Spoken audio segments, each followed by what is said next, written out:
Hello. Hello. हाँ, बोलो। गुरु जी प्रणाम। हाँ, आपका प्रणाम स्वीकार है, आपको भी प्रणाम। बोली बोली। हाँ जी, बोल रहा हूँ, आपसे कल मैसेज में बात हुई थी ना फोन करने अच्छा के लिए। अच्छा अच्छा अच्छा अच्छा अच्छा, ठीक है, जो भी हो, कोई बात नहीं, कोई चिंता तो की बात नहीं, बोलो बोलो। हाँ जी, तो गुरु जी मैं आपसे 2020 में शायद सितंबर या अक्टूबर से जुड़ा हूँ। हाँ हाँ हाँ, बहुत अच्छे बहुत अच्छे। तो ये अक्टूबर से मतलब 3 साल पूरे हो जाते हैं। हाँ हाँ हाँ हाँ। और उसी समय जब आपका प्रवचन सुना तो हफ्ते भर में मुझे परमात्मा की प्राप्ति भी हो गई थी आपकी कृपा से। अरे वाह, बहुत अच्छे, शुभ और आशीर्वाद। तब से सुनते आ रहा हूँ, कोई भी वीडियो, एक भी वीडियो मैंने कोई भी मिस नहीं करी, कभी भी डेली सुन रहा हूँ। हाँ हाँ हाँ हाँ लेकिन गुरुजी मेरा सवाल ये बन रहा है कि हाँ। मैं तब से ये समझ लो 3 साल लगभग हो गए मेरे को पूरे। हम्म। तो तब मैं दुबई में था तो ठीक ही चल रहा था, जो भी है अपना कुकिंग का काम करता हूँ होटल लाइन में, तो 40-50 हजार मिल जाते थे उस समय। हाँ हाँ तो उसके बाद मैं फिर आ गया, इधर इंडिया आया, उसके बाद दोबारा कहीं जा ही नहीं पाया उधर अभी आज तक। तो थोड़ा अपनी आर्थिक स्थिति ऐसी चल रही है, काफी कर्जे में डूबा हूँ, न नौकरी अच्छी तरह हो पा रही है। अभी क्या इधर 18-20 हजार में काम कर रहा हूँ। हम्म। तो थोड़ा इसीलिए मैं बात करना चाह रहा था कि मेरे से कहाँ पर गलती हो रही है कि मेरा कोई विकास नहीं हो पा रहा है, न तो बुद्धि का, आर्थिक स्थिति का।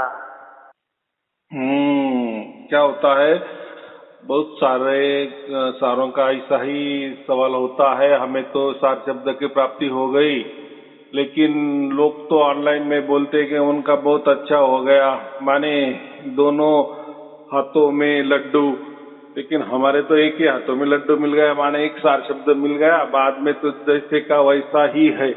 तो बात ऐसी है, एक तो सबसे पहले महत्वपूर्ण बात ये है कि सार शब्द प्राप्त होना, ये बहुत बहुत बहुत बहुत भाग्य की बात है। देखो, पैसा तो मिल भी जाता है, खत्म भी हो जाता है, परिस्थिति अच्छी भी हो जाती है, बुरी भी हो जाती है, सुख भी मिलता है, दुख भी मिलता है।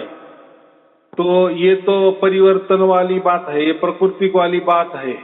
लेकिन ये जो हमें शाश्वत मिला है, सत्य मिला है, अखंड वाला मिला है, निरंतर वाला मिला है, ये मिलना बहुत मुश्किल होता है। तो अभी बात आपकी बराबर है कि मेरा कहाँ गलती हो रहा है। ऐसे समझो कि थोड़ा आपको समझ में नहीं आया परमात्मा, ऐसा भी हो सकता है। क्योंकि देखो, लोगों को सार शब्द ये समझ जाता है कि ये परमात्मा ही है। ठीक है, बहुत अच्छी बात है, मैं भी बताता हूँ, ऑनलाइन में लोग भी बताते हैं। लेकिन उसमें क्या है कि हमें गहराई से समझ में आना चाहिए कि परमात्मा असल में क्या है। तो बहुत सारे लोगों को नहीं समझता। लोग परमात्मा को भगवान भी समझते हैं, परमात्मा को ईश्वर भी समझ लेते हैं, परमात्मा परमात्मा को आत्मा भी समझ लेते हैं, परमात्मा को परमात्मा भी समझ लेते हैं। तो परमात्मा परमात्मा ही होता है, ना कि कोई भी परमात्मा भगवान होता है, ना कि कोई परमात्मा ईश्वर होता है, ना कि कोई परमात्मा आत्मा होता है। तो अभी बात ऐसी कि ये बुद्धि क्या है, ये ऐसा कैसा क्या। तो सबसे महत्वपूर्ण बात ये कि भगवान हमें समझना। भगवान माने ऐसा समझो कि जो हो गया है, जिनकी हिस्ट्री है, जिनका पुराण है, जिनकी स्मृति, जो बोलते हैं ना, श्रुति और स्मृति, ये अवेलेबल है। माने ऐसा समझो कि जैसे राम हो गए, कृष्ण हो गए, जो भी हो गए, उनकी कुछ तो भी साइन है ना, कुछ तो भी, वो क्या बोलते, उनके पद चिन्ह है। माने लोग भी मान रहे हैं, संसार भी मान रहा है कि ये हो गए हैं, बराबर। जैसे उनका जन्म स्थान मालूम है, जैसा राम का मालूम है, कृष्ण का मालूम है, उन्होंने क्या क्या किया है, उनके ऊपर महाभारत बनी है, रामायण बना है, भागवत बना है, वगैरह वगैरह। माने ये सब कुछ हो गए, तो इनको हम भगवान कहते हैं। क्या कहते हैं? भगवान। और जो ईश्वर होते हैं ना, तो ईश्वर जो होता है वो ऐसा समझो कि निराकार स्वरूप होते हैं। जैसे विष्णु, ब्रह्मा, विष्णु, महेश बोलो, शंकर बोलो, महादेव बोलो, जो भी ये क्या हो गए, ये निराकार वाले हो गए। माने ऐसा कि समझो कि इनकी कोई ऐसा हिस्ट्री नहीं बनी है, माने यही जगह है, उन्होंने जन्म लिया है, या ये इन्होंने यही लीला किया है, ऐसा कुछ नहीं है। ये तो कथा कहानी लोगों ने बना दिया है। लेकिन असल में कुछ ऐसा है क्या कि विष्णु जी का नहीं है। जन्म यहाँ हो गया? देखो, हम तो विष्णु जी की मूर्ति देखते हैं, उनका चित्र भी देखते हैं, पिक्चर देखते हैं, तो उसमें वो कभी हमें पाताल में भी नजर आते हैं, शेषनाग पे बैठे हुए हैं, सागर में विराजमान है, उनके साथ लक्ष्मी भी है। अगर लक्ष्मी मानव है, मनुष्य है, या देवी है, देवता है, तो पानी में कौन सा देवी देवता रहता है? नहीं रह सकता ना। लेकिन फिर ऐसा बनाया क्यों है? जैसे ब्रह्मा जी है, उनके 3 मुख है, शिव है, तो शिव ये ऐसे हो गए, वैसे हो गए, ये कथा कहानी है, लेकिन प्रैक्टिकली में नहीं है। तो हम गुरु जी बिल्कुल आप सही कह रहे हो गुरु जी। यही हमारी भी, मेरी भी कल्पना है कि जैसे राम उतना 14 साल वनवास रहे, लेकिन कोई भी राम की जो फोटो है कहीं भी देखते हैं कि राम को पूरा क्लीन शेप दिखाई देता है ना। हाँ, बराबर। तो जंगल में कौन से वो अपना शेविंग का सामान लेके गए होंगे? नहीं ले गए ना। नहीं, वैसा नहीं है। देखो, जहाँ तलवारें होती है, युद्ध का सामान होता है, तो हम क्या कहते हैं, लोहा तो आ ही गया ना, तो वो टाइम ब्लेड हो गए या नहीं हो गए, तो कोई तो भी धारदार हथियार तो हो गए कि नहीं।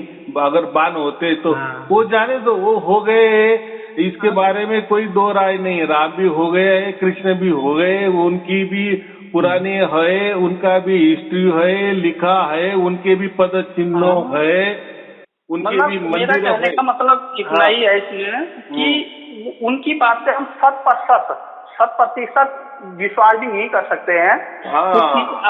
कुछ चीज एक लेखक की अपनी कल्पना भी होती है, कल्पना से भी वो कर सकते हैं, चित्रण होता है तो अपनी कल्पना से भी बनाता है। देखो, पूरा पहले के समझो, पहले जो कथा कहानी लिखी है ना, वो ज्यादातर सांकेतिक होती थी। माने जैसे दोहे लिखना, कोई श्लोक लिखना, कोई रमेनी लिखना, कोई शब्द लिखना, तो कोई वाक प्रचार बोलते हैं, तो पहले के जमाने में ऐसे समझो कि कविताएं के स्वरूपों में ज्यादातर लिखा गया है, बराबर। तो ऐसा डायरेक्ट जैसे हम अभी वर्तमान पत्र पढ़ते हैं या कोई किताब पढ़ लेते हैं, वैसे उस जमाने में नहीं, उनको वो सांकेतिक प्रयोग ज्यादा करते थे। लेकिन बाद में वो सांकेतिक हम भूल गए और ऐसे ही समझने लगे कि हाँ, विष्णु जी होंगे सागर में। लेकिन सागर में तो पानी है ना, तो पानी के अंदर वो कैसे रहते होंगे? फिर वो वहाँ नाग भी है, फिर वो शेषनाग जो है, तो फिर वो पानी में कैसा रह सकता है? कि आजकल का नाग तो पानी में नहीं रह सकता है। हाँ, बाकी जो ऐसी सांपों की कोई जातियां है कि वो पानी में भी रह सकती है, लेकिन नाग तो नहीं रह सकता। तो ये बातें ना, ये है सांकेतिक। वो जो दिखा गया है वो सांकेतिक है, उनकी कोई पद चिन्ह नहीं है, तो वो सांकेतिक से रूप से हमें समझना है। तो मैंने क्या कहा कि जो जिसका हिस्ट्री हो गया है, जैसे रामकृष्ण हो गए, उनकी हिस्ट्री भी है, वो अवेलेबल भी है, उनके पद चिन्ह है। वैसे निर्गुण जो है, जो ब्रह्मा विष्णु महेश जी है, इनकी सिर्फ कथा कहानी है पुराणों में। लेकिन ऐसा उनका यहाँ जन्म हुआ, वहाँ हो गया, ये हो गया, वो ऐसा कुछ नहीं है, बराबर। उनकी सिर्फ पराक्रम लिखा है, तो उनको हम क्या कहते हैं? ईश्वर कहते हैं। ब्रह्मा विष्णु शंकर जी महेश जी को हम क्या कहते हैं? ईश्वर कहते हैं, बराबर। मैंने ये आपको भगवान और ईश्वर का दोनों का फर्क बोल दिए। ये दिखने वाला है, माने वो समझ सकते हैं कि हाँ हो गए, और ये एक है, लेकिन वो दिखाई नहीं देते। जो दिखाई नहीं देते उसको हम ईश्वर कहते। और ये जो हमारा जो परमात्मा है, हम जिस परमात्मा की बात करते हैं, कबीर साहब ने जो परमात्मा की बात की, वो ये दोनों के परे है, मैं माने भगवान और ईश्वर के परे वाला है, बराबर। जो हाँ कोई जी। रूपों में भी नहीं दिखता, उनके कोई पद चिन्ह भी नहीं है, उनकी कोई हिस्ट्री भी नहीं है, उनकी कोई कथा कहानी भी नहीं है। मानो कि जो ये कथा कहानी हिस्ट्री जो पद चिन्ह नहीं है, हमें प्रकृति में ही दिखाई देने लगते हैं, प्रकृति में ही अवेलेबल है, बराबर। दूसरा कोई जरिया नहीं है। वैसा ब्रह्मा विष्णु महेश का भी प्रकृति के जो पुरानी जो है कथा कहानी है, उसमें ही हमें वो समझ में आते हैं। वो भगवानों का भी वैसा ही हमें समझ में आता है, लेकिन परमात्मा का वैसा कुछ नहीं है।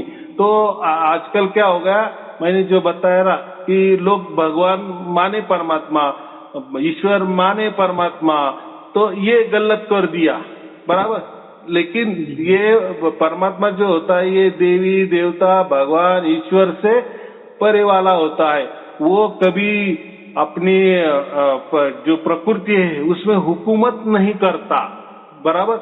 जैसा वो तो ये जो कायनात है, ये जो अनंत ब्रह्मांड है, ये उसने बनाया, निर्माण कर दिए, बस निर्माण कर दिए छोड़ दिया, ऐसा समझो। जैसा जो टाटा कंपनी है, बड़ी बड़ी कितनी टाटा कंपनी है ना, बड़ी बड़ी कंपनी, लेकिन टाटा का मालिक है, तो मालिक ने वो कंपनी बना दी, बराबर। तो वो तो हर ठिकाने पे तो नहीं जा सकता ना, और उसकी उनकी कोई साइन भी लेनी नहीं पड़ती, वो सब कारोबार बराबर चलता है ना। हाँ जी, हाँ जी। हर टाइम उनको कहीं जाना नहीं पड़ता या साइन करना नहीं पड़ता, बराबर जो प्रणाली है वो बराबर चलती है। तो है तो टाटा का सब जो कारोबार तो टाटा का है, लेकिन खुद टाटा नहीं करता, बराबर। वैसा ही है तो ये पूरी कायनात, ये पूरे अनंत ब्रह्मांड, पूरी प्रकृति तो इस परमात्मा ने तो बनाई है, लेकिन छोड़ दे दिया है। लेकिन हम परमात्मा ही हमें मालूम नहीं है, तो हम फिर ऐसा समझते कि ये ईश्वर ने बनाई, भगवान ने बनाई, इसने बनाई, देवी देवता ने बनाई, जो भी है मन चाहे ऐसा। तो है तो परमात्मा ने ही सब कुछ बनाया है, निर्माण क्या, इसीलिए परमात्मा क्या है, निर्माता है, बराबर, निर्माता है। और ये इनको चलाने को दिया, ऐसा समझो। ब्रह्मा विष्णु महेश जो है ये मैनेजर है, बराबर, ये मैनेजर, ये ऐसा समझिए ब्रह्मांडी आत्मा। जैसा हमारे अंदर एक आत्मा है, हमारा शरीर चलाता है, वैसा ये प्रकृति जो पूरी कायनात है, पूरे अनंत ब्रह्मांड है, उसको ये कौन, ब्रह्मांडी आत्मा चलाता है, बराबर। ब्रह्मांड चलाने वाला आत्मा ब्रह्मांडी आत्मा, हमारा शरीर वाला आत्मा शरीर वाला आत्मा, आया समझ में, ये फर्क है। तो ये चारों में भी परमात्मा का कहा काम नहीं, तो ये चारों को परमात्मा उसका निर्माता है, बराबर। तो जो भी है ना, बहुत सारे धर्म भी है कि हमारे धर्म में परमात्मा ने ऐसा ऑर्डर किया है, ऐसा हुक्म दिया है, ऐसा करो कहा है, वैसा मत करो कहा है, ऐसा करो तो उसकी ऐसी सजा दो उनको, ये हमारा धर्म बढ़ाओ, हमारा धर्म के लिए ये करो वो करो, ऐसा परमात्मा कहेगा क्या? परमात्मा ऐसा थोड़ी कहता है, परमात्मा नहीं कहता है, लेकिन धर्म वालों ने ऐसा कर दिए ना कि नहीं, हमारा परमात्मा ने हुक्म दिया है। तो परमात्मा कभी हुक्म नहीं देता, प्रकृति में क्या हस्तक्षेप नहीं करता, बराबर। तो ऐसा मानो कि फिर ऐसा समझो किसी धर्म में परमात्मा नहीं है, बराबर। हाँ, धर्मों में भगवान हो गए, कोई ईश्वर होगा, कोई महापुरुष होगा, कोई गुरु होगा, कोई सदगुरु होगा, जो भी उनकी प्रणाली हो, लेकिन उसमें परमात्मा नहीं है, बराबर। और ये जो कबीर साहब जो बात करते हैं या गुरु नानक देव जी बात करते हैं, वो परमात्मा की बात करते हैं, बराबर। तो ये गुत्थी हमारे इसमें समझ लेनी चाहिए। तो हम थोड़ा नाराज हो जाते हैं कि अरे यार, परमात्मा अगर पूरा मिल गया तो मेरा तो ऐसा कि ऐसा ही है, वैसा कि वैसा है। तो पहली बात कि परमात्मा का और आपसे, आपके जीवन के या आपसे कर्मों से कोई लेना देना नहीं है। जो भी आपको सुख दुख जो मिल रहे हैं, ये आपका कर्मों का नतीजा है, बराबर। फिर परमात्मा क्यों करना, फिर सारे शब्द की प्राप्ति क्यों करना, ये भी एक सवाल होता है कि नहीं। फिर फायदा ही नहीं है तो करना ही नहीं। तो कैसा है, जिसका उसका काम दे दिए। देखो, न्यायालय का काम न्यायालय करता है, पुलिस का काम पुलिस करती है, बराबर। जो मुख्यमंत्री है मुख्यमंत्री का काम करता है, पंतप्रधान का काम करता है, निवडणूक वाले निवडणूक आयुक्त निवडणूक का काम करता है। हर यानी संसद में कोई किसी के अंदर दखल अंदाज नहीं कर ये करता, बराबर। माने हर कोई किसी के अंदर दखल अंदाजी नहीं करता, जो तो कार्य करने में समर्थ है और चल रहा है। तो वैसा ही ये जो है ना, इसमें परमात्मा दखल अंदाजी नहीं करता। तो परमात्मा का काम फिर क्या है? परमात्मा का काम उल्टा है कि ये प्रकृति से में ये जो प्रकृति है, दुग्धही जो प्रकृति है, ये जो भव सागर है, ये दुखालय है, ये दुखालय से हमें छुड़ाता है। माने क्या करता है कि जो हमें ये दुखालय में जो 84 लाख योनि में हमारा जन्म होता है ना, फिर जन्म जहाँ भी वहाँ संसार आ गया, बराबर। संसार आ गया माने दुख आ ही गया। तो परमात्मा ऐसा कभी ये नहीं करता कि इसको सुखी कर दे।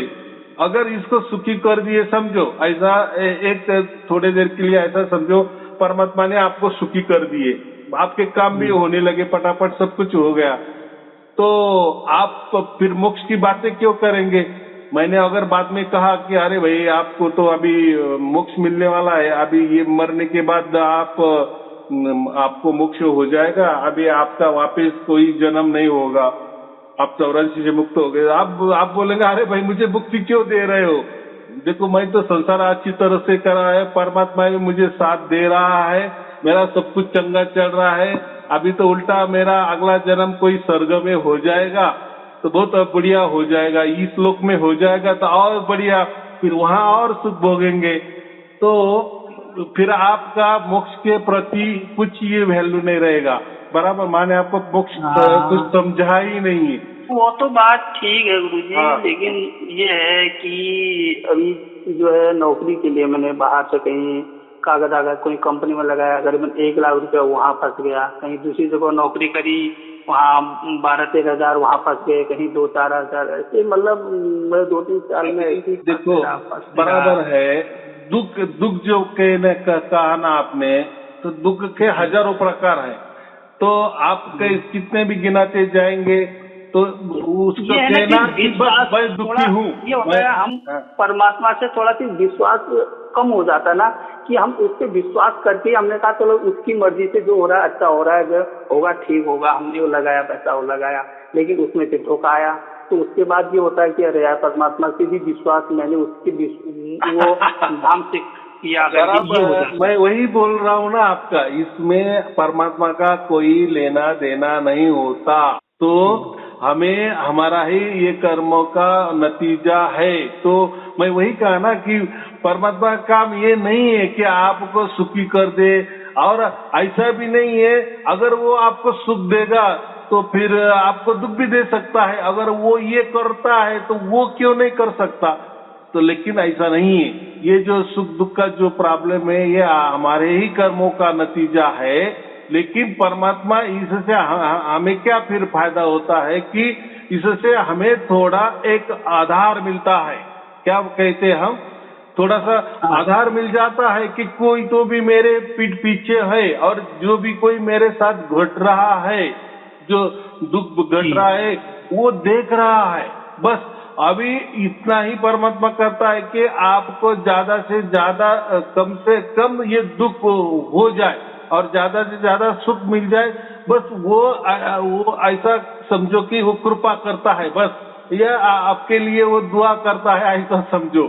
किसके और किसको मांग रहा है? वो प्रकृति से मांग रहा है कि ये मेरा बच्चा है, इसने मुझे सब कुछ जान लिया है और ये मोक्ष का अधिकारी है, लेकिन इसका जो भी कर्मों का हिसाब है, जिस कर्म से इसको दुख मिल रहे हैं, तो वो थोड़ा उसका हल्का कर दो। और ये भी प्रकृति को समझता है कि ये बंदा अभी आगे हमारे साथ रहने वाला नहीं है। जैसे 84 लाख योनि में ये बंदा हमारे साथ था, लेकिन अभी इसका जन्म ही नहीं है, क्योंकि इसने ईश्वर परमात्मा को प्राप्त कर लिया है। तो उसके साथ भी थोड़ा व्यवहार वो ज्यादा ये नहीं तंग करता, बस इतना ही हो जाता है। जैसे तुरुंग में कोई आदमी रहता है ना, तो ऐसा घोषणा कर दिए 26 जनवरी को कि अभी जो फलाने फलाने कैदी है उनको 4 महीने में रिहा किया जाता है, उनका गुनाह माफ किया जाता है। उन्होंने समझो किसी को 14 साल की सजा हो गई है और 12 साल में ही उसका अच्छा बर्ताव है, और अच्छा बर्ताव होने के कारण जेलर ने उनका सिफारिश किया सरकार के पास कि ये अच्छा आदमी है, इन्होंने अभी 12 साल से अच्छी तरह से भोग लिया है, अभी उसका 2 साल आगे वाला माफ कर दो। तो ठीक है, सरकार सुन लेता है तो उसका माफ कर देता है।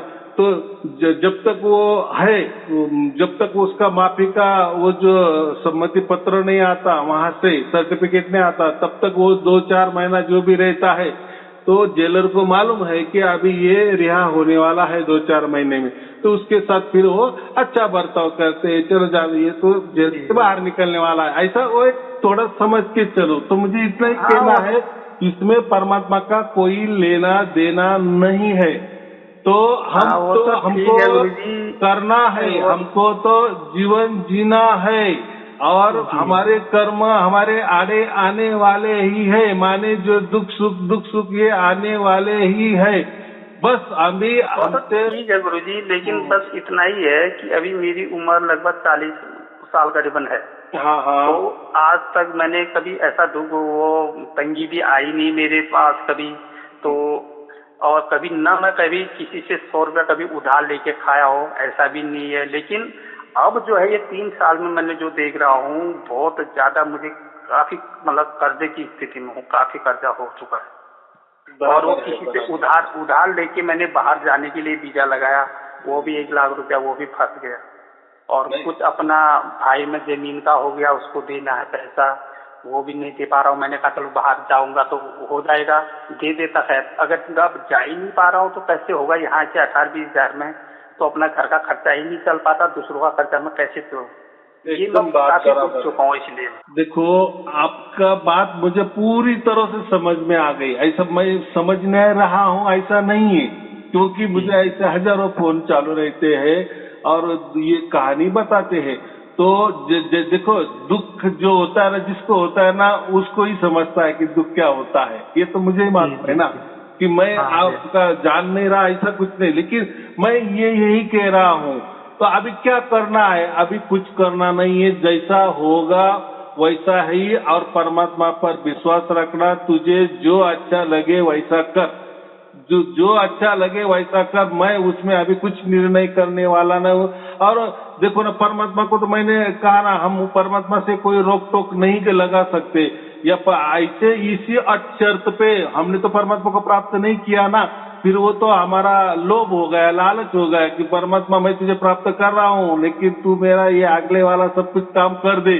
तो परमात्मा आपको ऐसा कोई प्राप्त नहीं हुआ है, वो तो आपका भाग्य से प्राप्त हुआ है, और इसी काम के लिए वो नहीं है। उसने तो जो काम किए हैं वो तो जन्मों जन्मों का, आप उनका कुछ ये नहीं कर सकते। आया के समझ में? तो वो तो अलग ही काम है, ऐसा मैं बोल रहा हूँ।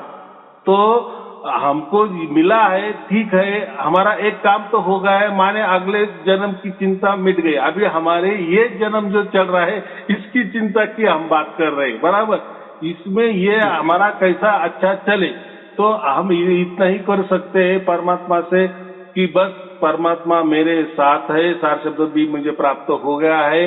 अभी जो भी आ रहा है वो सब कुछ परमात्मा समझ रहा है। परमात्मा संपूर्ण ज्ञानी है, वो कुछ ऐसा अधूरा नहीं कि परमात्मा सब समझ रहा है। लेकिन ऐसा क्यों हो रहा है? तो अभी उसमें कुछ हमने मन में संशय नहीं लाना है। जो भी चल रहा है चलने दो, परमात्मा तेरी इच्छा। फिर तू मेरे अभी नाव तारे या मुझे मारे, तो क्या कर सकते? इसके अलावा तो बाकी तो कोई चारा नहीं है, बराबर। तो अभी जैसा पहले चल रहा था उतना भी चल जाए आर्थिक स्थिति, तो कोई दिक्कत नहीं है। हम कोई ज्यादा भी नहीं मांगते हैं कभी, बराबर है। परमात्मा से तो मांगना ही नहीं है, क्योंकि परमात्मा सर्वज्ञानी है। परमात्मा सर्वज्ञानी है, तो इसलिए हम परमात्मा को प्रार्थना भी नहीं कर सकते कि परमात्मा तू मेरा ऐसा कर वैसा कर।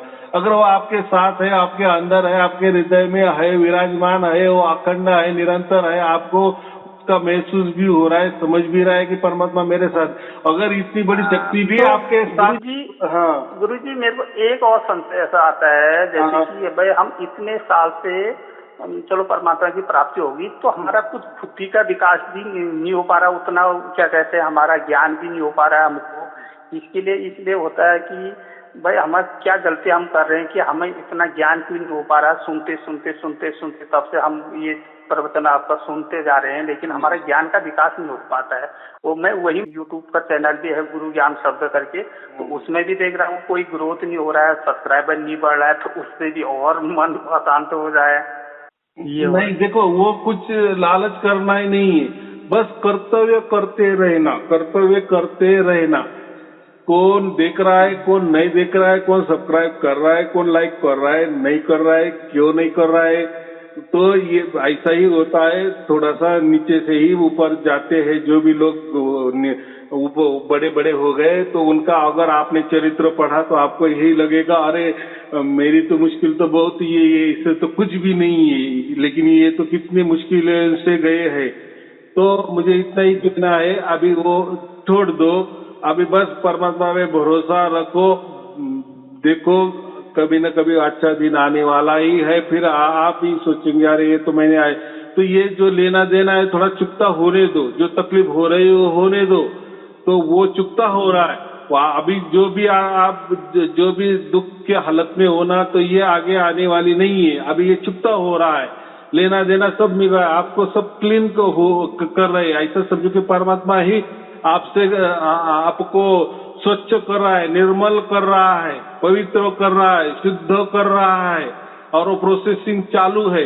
तो थोड़ा देखो, मैं तो ऐसा ही उदाहरण देता हूँ ना कि जैसे हमको कोई हमारा पाँव काट लिए, कट गया, बहुत गहरी जख्म हो गई, तो जख्म हो जाने के बाद वो तो ये हो फूल जाती है, उसमें तो सब घान आ जाती है, तो फिर डॉक्टर के पास जाते हैं तो डॉक्टर बोलेगा वो तो जख्म को निचोड़ना पड़ेगा, उसमें तो बहुत सारी बदबू आ गई है, तो उसको स्वच्छ करना पड़ेगा।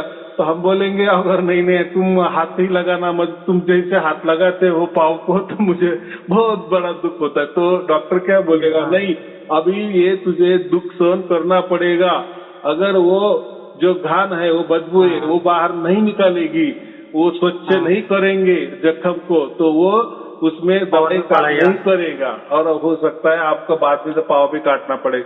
तो थोड़ा सा तकलीफ सहन करो, तो ऐसा कुछ समझ के चलो, मुझे इतना ही कहना है।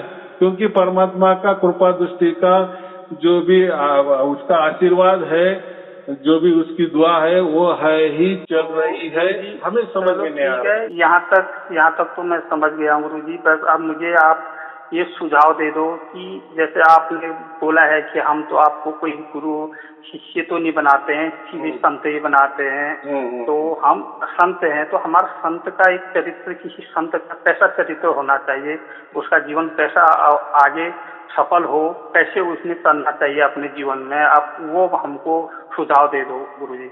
देखो, उसमें संत का मतलब वही है कि जो सत्य के साथ चलता है, और सत्य के साथ चलता है। देखो सत्य तो ये प्रकृति में भी होता है ना, जैसा सच्चा झूठा, अरे मैं सत्य मार्ग पे चलना है और मैं वो झूठा बोल रहा, ये भी एक सत्य और झूठ की बात है, यहाँ भी एक सत्य है, लेकिन ये सत्य नहीं। सत्य माने ही परमात्मा, परमात्मा से के साथ चलना, परमात्मा के मर्जी से चलना, परमात्मा के हुक्म में चलना, तो उसको कहते हैं संत। या ऐसा भी दूसरा मतलब है कि जिसके साथ सत्य होता है, जिसके या जो जिसका आत्मा सत्य के साथ चिपका हुआ होता है हमेशा के लिए, उसको संत कहा जाता है। तो अभी मैंने दो बात बताई है।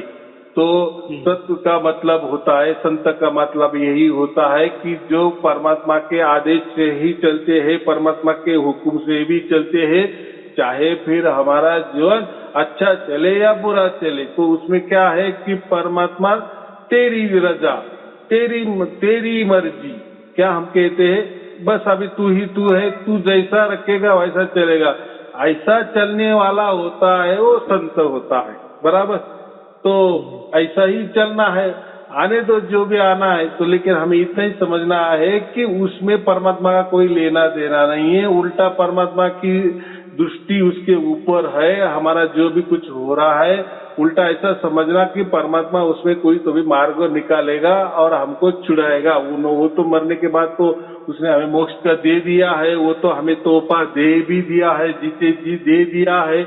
लेकिन अभी ये चलने वाला जो जीवन है ये भी अच्छा हो, तो परमात्मा की नजर निगरानी में आप चल रहे हो। अगर परमात्मा को और परमात्मा को सब समझ रहा है तो हो सकता है आगे वाला जीवन हमारा अच्छा चलेगा, ये जिंदगी में, ये जीवन में।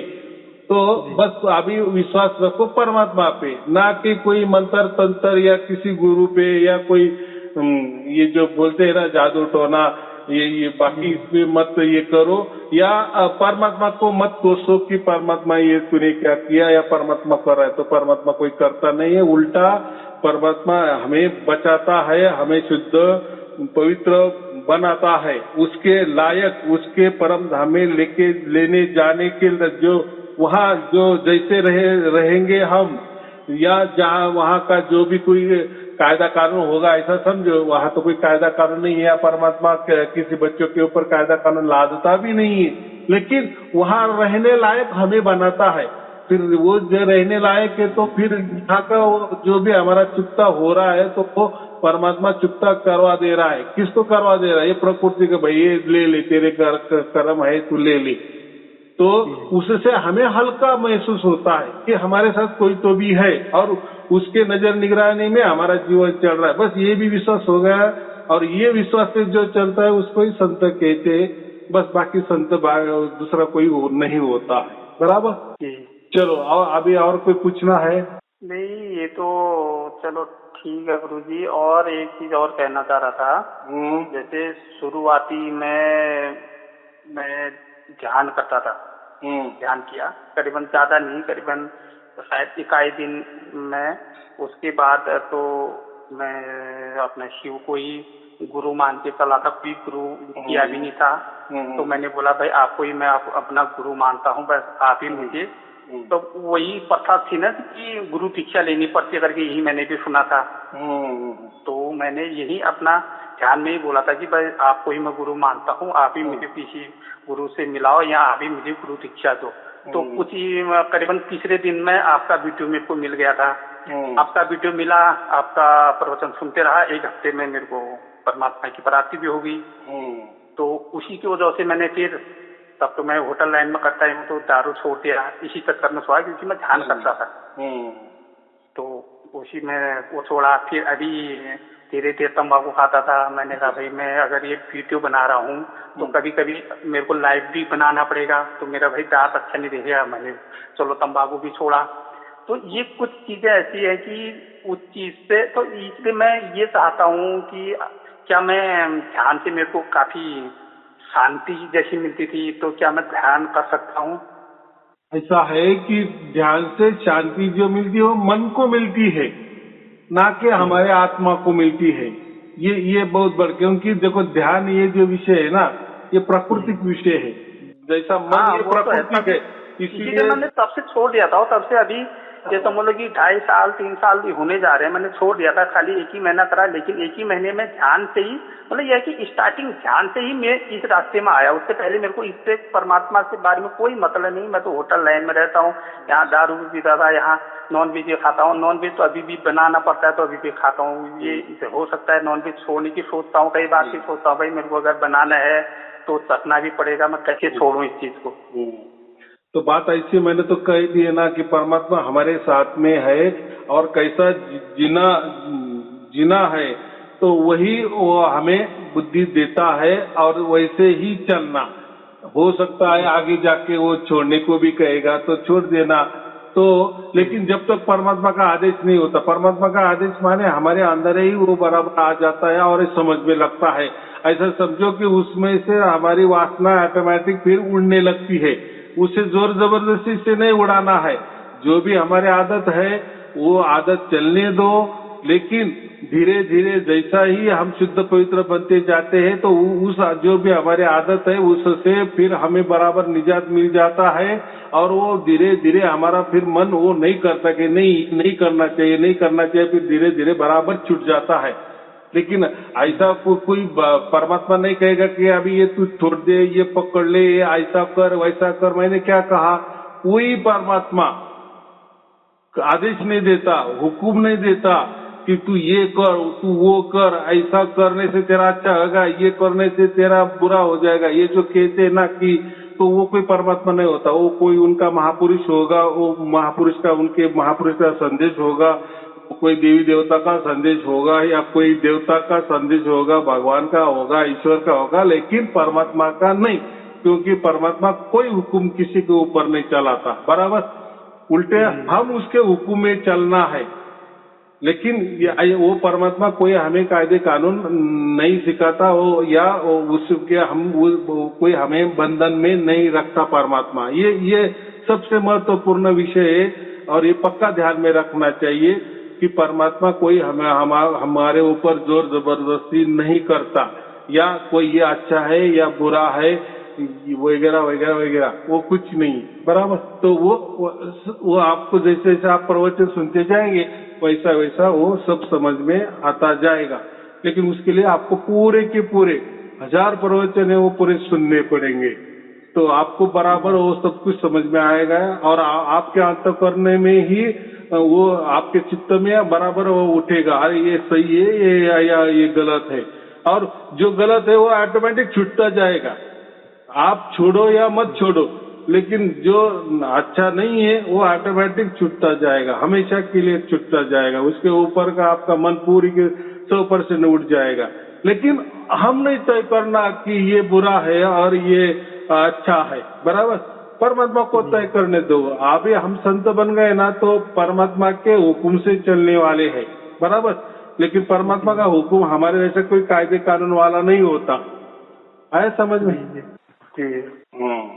चलो ठीक है, आपको और आपके परिवार के लिए शुभ शुरुआत। बस आपका आशीर्वाद चाहिए गुरु जी, बस आपका आशीर्वाद बना रहे। हाँ, सत्ता है जी, सत्ता है जी, सत्ता है। सत्ता है गुरु जी।